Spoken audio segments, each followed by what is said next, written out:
Hallucinogenic space spiders Teleported your radio entities. are the damned spirits of demons. I made a game called Monster Bullets where each monster type requires a different bullet.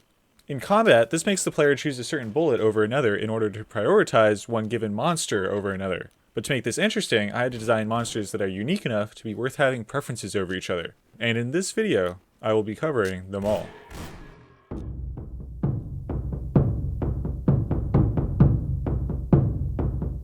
A big inspiration in designing the monsters came from the developers of Doom 2016, who used a design methodology they called combat chess, where they treat enemies as combat puzzles. In their GDC talk, they describe what they want the player to be thinking in an encounter. I'm surrounded by 10 enemies, and I size them up based on how they look and what I know they do, which I think succinctly describes the ideal situation for a player to be in to make interesting choices about how to proceed next. Will you take out the big monster, or first, take out the one that can spawn more? Speaking of Doom, I'll start with an enemy that will seem very familiar, the Imp. In order to slay it, the player needs to use gold bullets, which are canonically inscribed with runes and blessed by saints. Imps satisfy the need for ranged combat in early levels, forcing the player to strafe and change direction to escape the flames. The one switch up is it has a chance to aim directly at the player, or aim where the player is headed. This way, when there's a swarm of them, they will cover a nice breadth of where the player was versus where they're headed, requiring the player to strafe effectively. Design-wise, I lean towards the archetype of a bright red devil or demon because it's a classic, but also to make them visually distinct from the other monsters so the player can tell them apart. In early levels, the player will also encounter goblins, which are the basic run-right-at-you enemy that can be kited around. In fact, they are actually faster than the player, but have a turn speed, which rewards a player that doesn't run in a straight line. Thematically, they require iron bullets because in multiple European folklores, iron hurts fake creatures, which I found out through Hellboy. This is also why in Pokemon, fairy types are weak to steel. There are also werewolves, which instead lunge at the player after a short windup to add variety to enemy movement. And of course, everyone knows for werewolves, you need to use silver bullets. The unassuming zombie is a slow monster that walks directly at the player, sort of serving a fodder role that can be safely ignored for last. However, to make up for this, they are the only enemy that can hide and spawn mid-game by climbing from the ground, serving to ward against players who would blindly poke and retreat. Since they are an undead monster, wooden bullets are their weakness because plant matter represents life. Specifically in this case, the trees also have to be grown on the graves of priests. You will also encounter radio entities. The big head is a slow-moving entity, but staring at it will induce camera perspective sway and radio static. Inspired by Slenderman, they generally are not an immediate threat due to their slow speed, but I think this is an example of a monster that certain players may have a preference for getting rid of first. Because of the radio static and attack on your perception, I thought aluminum would be a fitting bullet material to counter them. You can also buy aluminum hats or experimental pills in the shop. I like the idea of enemies that caused visual effects, so I also created the Space Spider, which uses hallucinogenic venom. This effect was inspired by the Puff Puffs of Yoshi's Island, that caused the ground to move in waves with this color overlay. It was also inspired by Post Void, which has this effect enabled all the time. The space spiders are invasive species from space, and evolved extremely resistant exoskeletons in order to stand a chance against the abundance of highly toxic material coating their home planet. Luckily, this toxic material comes to Earth in meteorites, and can be used in meteorite bullets to slay space spiders. This makes up the level 1 roster, but because reloading takes time and focus, I didn't want to make huge bullet sponge enemies, so I decided monsters should require at max 5 bullets. Although there are some weapons you can get that deal more damage like the rifle or shotgun, what I wanted to focus on was making higher tier monsters have more complex mechanics that are just more interesting. I also didn't want to just add more bullets for the player to pick between, so I decided on turning the first 6 monsters into 6 archetypes. And 6 is also a good number to match the number of bullets in the revolver.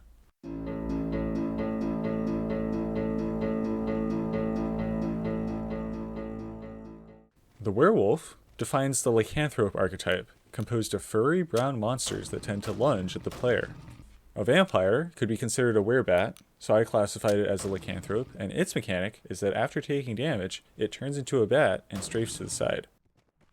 To fit in with the lycanthrope archetype, it also lunges. The were-elk is the tanky member of the lycanthropes, and its twist is that it won't stop lunging until it collides with something. sort of like a charging bull, which kind of becomes a matador simulator. I also like pop culture cryptids with boneheads and fur, and lycanthropes were the best fit for the aesthetic, so I created the Bone Walker. It doesn't lunge like its peers, as I thought a constant skitter would work with its creepy design and add some mix-ups to the lycanthrope roster. Moving on, the Imp defines the demon archetype that centers around fire and ranged combat. I wanted to add some variety to the Imp's fireballs, and that's where the other demons come in. The Splitter instead shoots 2 fireballs at an angle, allowing a skilled player to stand in between them at range. And then the Duke's fireballs leave a trail of fire, forcing the player to manage their space carefully or prioritize the Duke. There's also the Wreath, which creates a wave of fire around itself, which is very hard to deal with for those engaging in melee. The Fey archetype, starting with the Goblin, has a varied roster due to the fact that in mythology, lots of creatures can be classified as Fey, though in Monster Bullets they all share a bright green hue. Trolls are hulking Fey that use a shockwave attack that requires the player to jump if they want to dodge it. Satyrs are nimble Fey that leap out of the way when looked at directly. And Warlocks are Fey that have studied demonic arts and can cast homing fireballs. This is also a good time to talk about one mechanic I added for later levels. In order to create tougher enemies without outrageously increasing their hit points, I created some monsters that change archetype, dubbed shifters. For example, when the Warlock is shot 3 times, it shifts into the Splitter.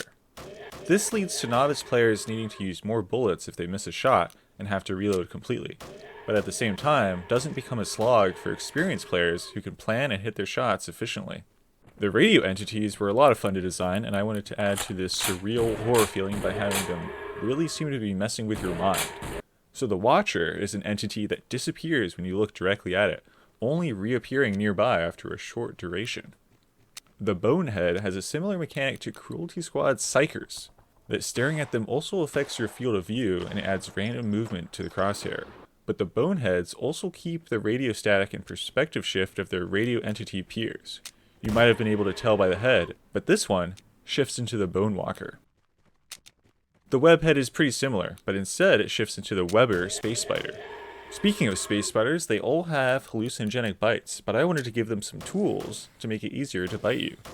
The Weber shoots web balls that can slow you down, while the Queen constantly spawns spiderlings, which can swarm and overwhelm the player.